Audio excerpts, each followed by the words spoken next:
드리시기 바랍니다. 어디든지 계시는 하나님. 지난주에는 뭐였죠? 아이고 내가 거기에 감정이 앉아 있겠어. 그죠? 맞아요. 지난주에는 나를 살피시는 하나님. 항상 우리를 살피셔서 제가 머리 예를 안 들었잖아요. 그죠? 그래서 오늘은 이제 어디든지 어디에나 안위 계신 곳이 없는 하나님. 하나님 편재성에 대해서 말씀해 주고 있는 내용입니다. 그래서 1절로 6절에서는 전지전능하신 그리고 우리의 모든 것을 살피시는 하나님에 대해서 살폈고 이제 오늘은 시인이 하나님께서는 어떤 분인가 어디에도 계시기 때문에 우리의 살아가는 삶의 자리가 항상 하나님의 눈 아래 하나님 눈동자 아래 있기 때문에 그 하나님의 그 시야를 벗어날 수 없고 어둠도 빛도 항상 같은 것이고 영원한 곳에 있을지라도 서울에 있을지라도 어느 곳에 있을지라도 하나님 항상 거기에 계신 분이다 라는 사실을 시는 우리에게 말씀해 주는 그런 모습을 보게 됩니다. 7절에 보면 이렇게 말씀하죠. 내가 주의 영을 떠나 어디로 가며 주의 앞에서 어디로 피하리까 라고 말씀합니다. 여기서 보니까 여기 주의 영 주의 앞에서란 말씀입니다. 영이 뭐예요? 와우, 바람, 호흡이에요. 그래서 바람이 여러분 바람이 없는 곳 있나요? 지금 이 안에도 작게 불지만 바람은 에어컨을 통해 바람이 존재하죠. 그래서 하나님은 바람이 부는 것처럼 어디에나 계신 그런 분이다. 바람이 사람이 있는 곳에 모든 곳에 다 있는 것처럼 그렇게 있다라는 것이죠. 그래서 공기가 있는 곳에 누구도 있다고요? 하나님도 계시다. 그리고 이게 주의 앞에서 그래서 히브리 원문을 보니까 앞에서가 브니엘 하나님의 얼굴입니다. 하나님의 얼굴. 그러니까 하나님의 얼굴을 항상 얼굴이 우리를 향해 보고 있기 때문에 어디로 피하리까? 피할 수 있다 없다? 피할 수 없습니다 라고 말씀하고 있어요. 그래서 민수기 6장 25절에 이렇게 말씀합니다. 여호와는 그의 얼굴을 내게 비추사 은혜 베푸시기를 원한다. 얼굴을 항상 누구에게 그랬다고요? 택한 자녀들을 향해서 들고 계시는 하나님. 그렇죠? 그 하나님이 나의 하나님입니다. 우리가 태양이 빛을 비추면 뭐 숨긴 자리는 못 들겠지만 다 세상이 밝게 드러나는 것처럼 하나님 안에서는 밝히 드러나지 않는 부분이 없다는 것으로 우리에게 말씀을 주고 있죠. 그래서 우리는 결코 하나님의 얼굴을 피할 수 없다는 사실. 그 단적인 예가 구약 성경에 등장하죠. 누굽니까? 요나. 누구라고요? 요나. 그래서 저는 요나라고 봅니다. 하나님께서 어디로 가라 했습니까?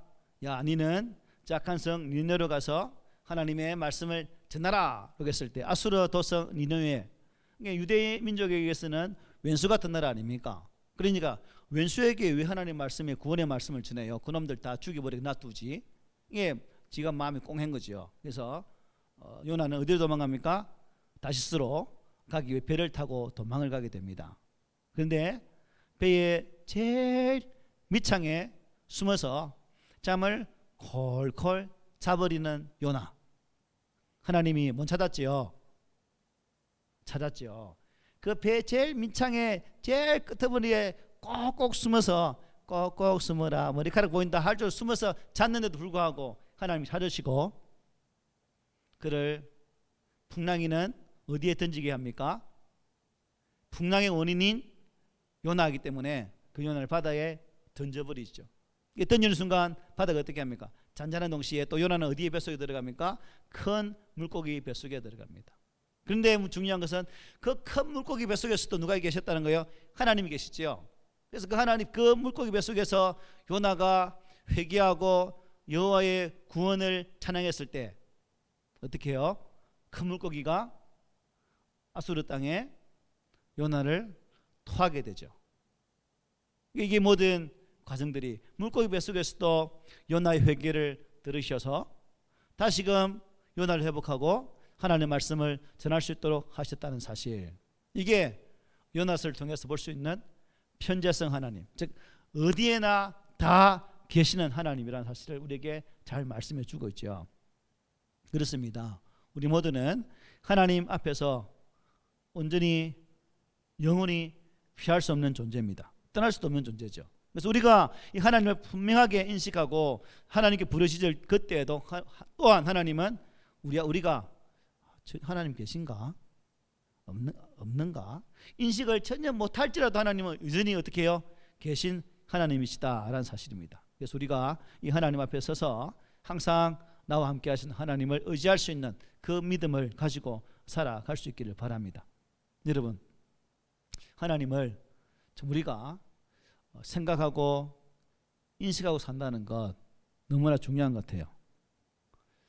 다윗이 오늘 이 말씀을 통해서 고백하고 있듯이 내가 주를 떠날 수 없는 존재이고 또 그분에게서 단 한 발자국도 벗어날 수 없는 존재임을 우리가 절감하게 되어질 때 코람데오라는 단어 있죠. 코람데오, 하나님 앞에서 이 단어가 더 절실히 가슴에 와닿는 거죠. 하나님 앞에서 내가 어떻게 살 것인가.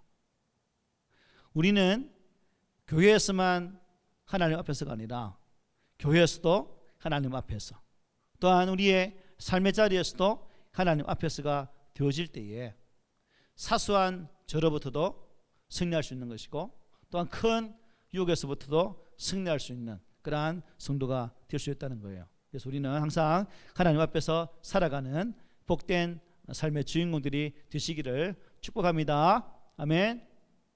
그리고 8절에 이렇게 고백합니다. 다 함께 읽어볼까요? 시작. 내가 하늘에 올라갈지라도 거기 계시며 서울에 내 자리를 펼지라도 거기 계시니이다. 자, 하늘, 여기서 말하는 하늘은 이제 하늘나라 되겠죠. 영원한 천국으로 생각하면 되겠습니다. 서울은요 음부 지옥입니다. 그러니까 내가 지옥에 가서 자리를 펴고 또 누워 있는 날지라도 거기도 계시네.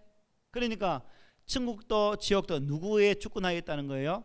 하나님의 전적인 주권하에 있다는 거예요. 그래서 우리 인생은 천국에서는 당연히 하나님과 함께 영화 놀리기 때문에 피할 수 있는 가치 있는 게 좋겠죠. 지옥에서도 피하지 못한다는 거예요. 그래서 우주선을 타고 저 달 날아가서 혼자 산다 할지라도 거기 하나님 계시고, 왜? 온 삼라만상 전체 운주를 주관하시는 분이 누구예요? 하나님이시기 때문에 그렇다는 거예요. 또 우리가 깊은 바닷속에 잠수함을 타고 숨는다 할지라도 거기에도 어떻게 해요? 계시는 하나님. 그래서 우리가 이런 하나님을 생각하면서 살아가는 그러한 성도가 되어야 됩니다. 다윗이 그의 인생의 삶을 보면 참 하나님 앞에 민감했던 분이 바로 다윗이거든요. 죄에 대해서도 둔감했을 때는 선지자가 지적하면 금방 그 죄에 대해서 어떻게 합니까? 회개를 하죠. 그만큼 하나님의 지적하심에 대해서 민감하게 반응했고 참 빠르게 반응했기 때문에 아마 하나님께서 우리 오전에 봤던 그 말씀처럼 네가 내 마음에 맞는 자라, 내 마음에 합한 자라, 내가 너를 통해서 나의 뜻을 이루게 말겠다라고 말씀하셨어요. 이게 엄청난 큰 복 아닙니까? 내가 너를 통해서 내 뜻을 이루고야 말겠다. 우리에게 말씀하죠. 내가 누구누구를 통해서 이 뜻을 이루고야 말겠다.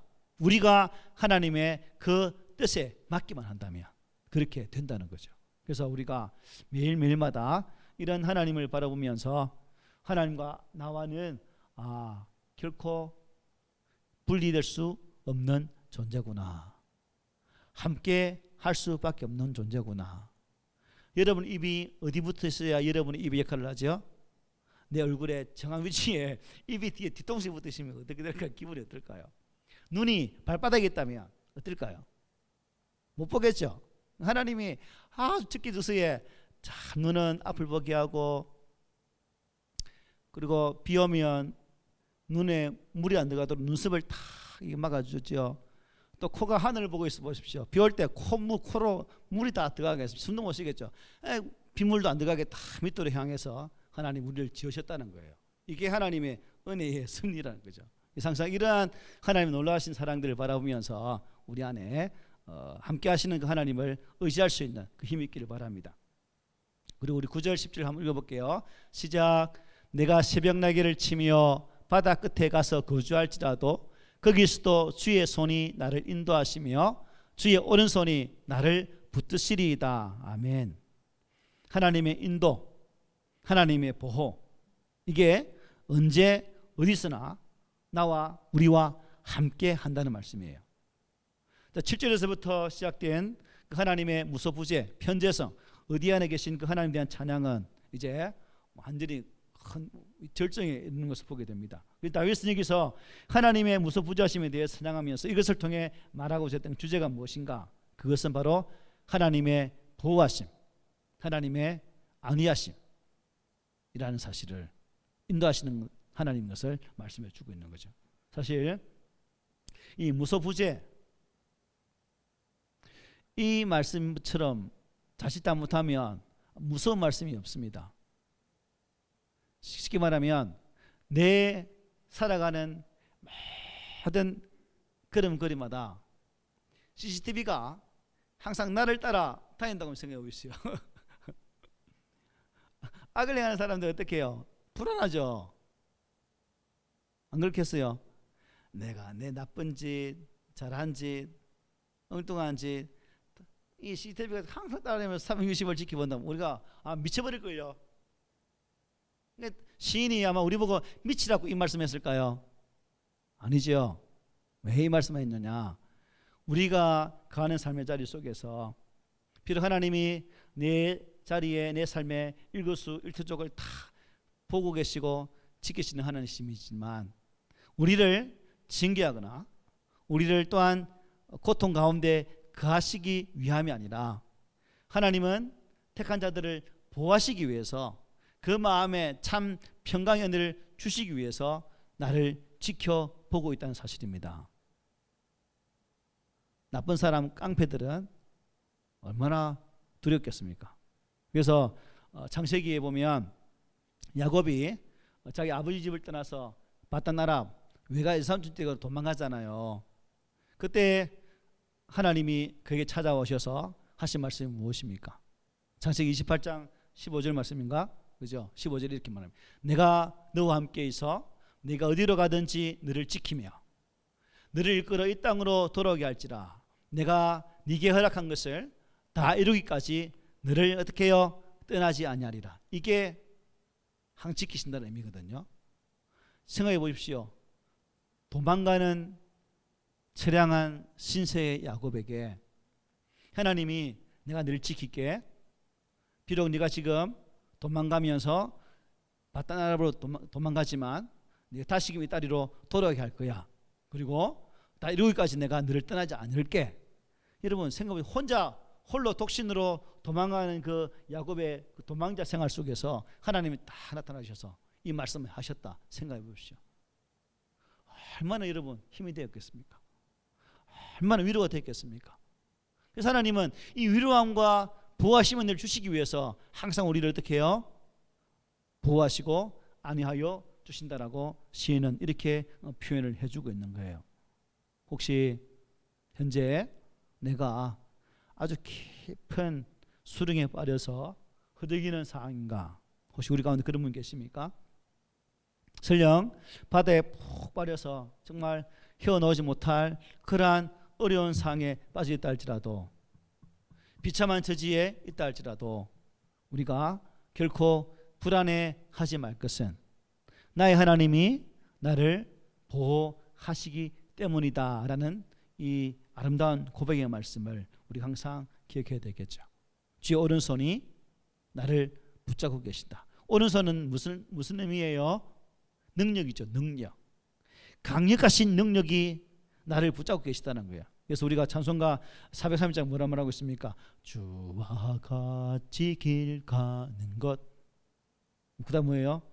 즐거운 일 아닌가 우리 주님 걸어가신 발자취를 밟겠네. 한 걸음 한 걸음 주 예수와 함께 날마다 우리 걸어가리. 한 걸음 한 걸음 날마다 주 예수와 함께 걸어간 이 신앙, 이것이 하나님의 보호하심에 대한 우리 신앙의 고백이 되어야 될 줄 믿습니다. 끝으로 11절 12절에 이렇게 말해요.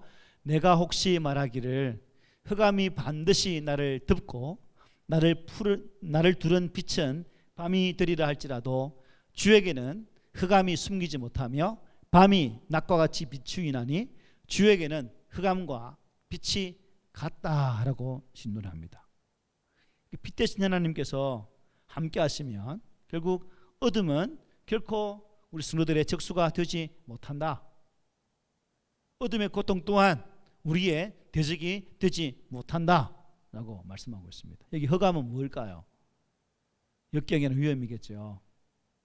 덥다는 것은 우리를 완전히 깨뜨려버리는 그런 상황입니다. 그럴지라도 어떻게 해요? 하나님께서 우리를 보호하여 주신다라고 말씀해 주고 있습니다. 지금 우리가 살고 있는 시대에 결코 평안하다라고 말할 수 없습니다. 그죠? 또 믿음의 삶을 산다는 것 또한 결코 쉽지 않은 그런 시대에 우리가 살아가고 있습니다.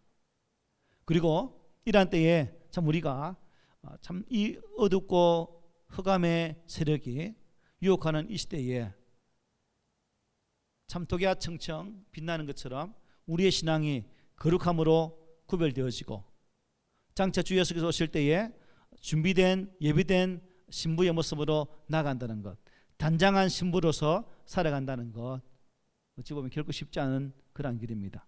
그러나 우리가 쉽지 않은 그 길을, 참 넉넉하지 않은 그 길을 갈 수 있는 것은 주 하나님이 나와 함께 하십니다. 주 예수께서 지금도 성령으로 내주하셔서 우리의 삶의 모든 것을 붙들고 계시기에 우리는 결코 이 세상의 삶이 힘들지라도 또한 공고할지라도 나 혼자 감당하기 어려울지라도 그 길을 걸어갈 수 있다는 사실입니다.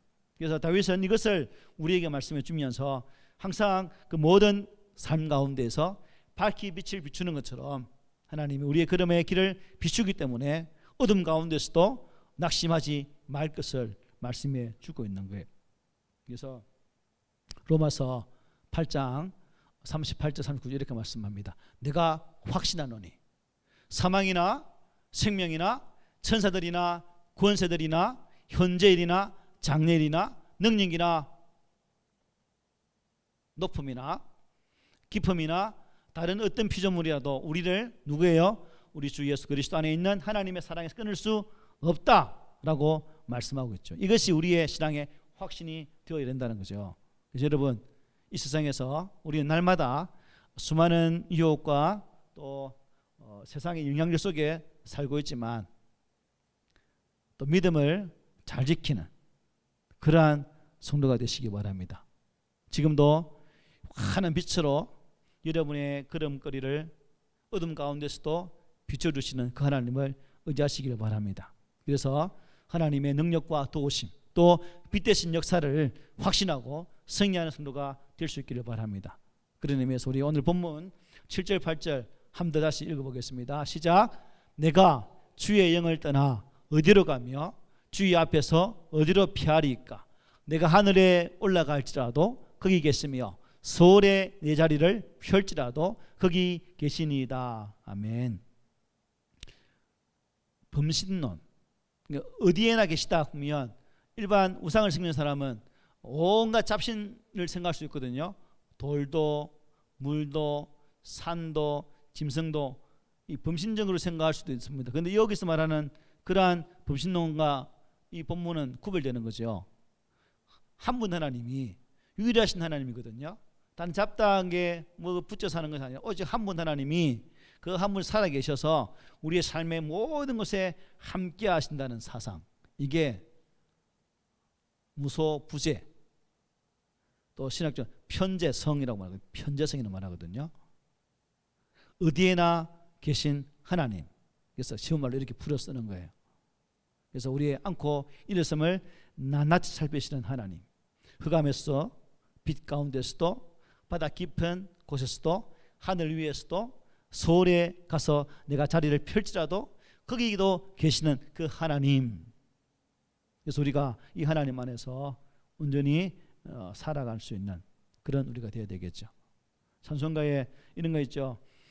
주님이 갈 길을 밝히 보이시니 주 앞에 어떻게 빨리 나갑시다 찬양이잖아요.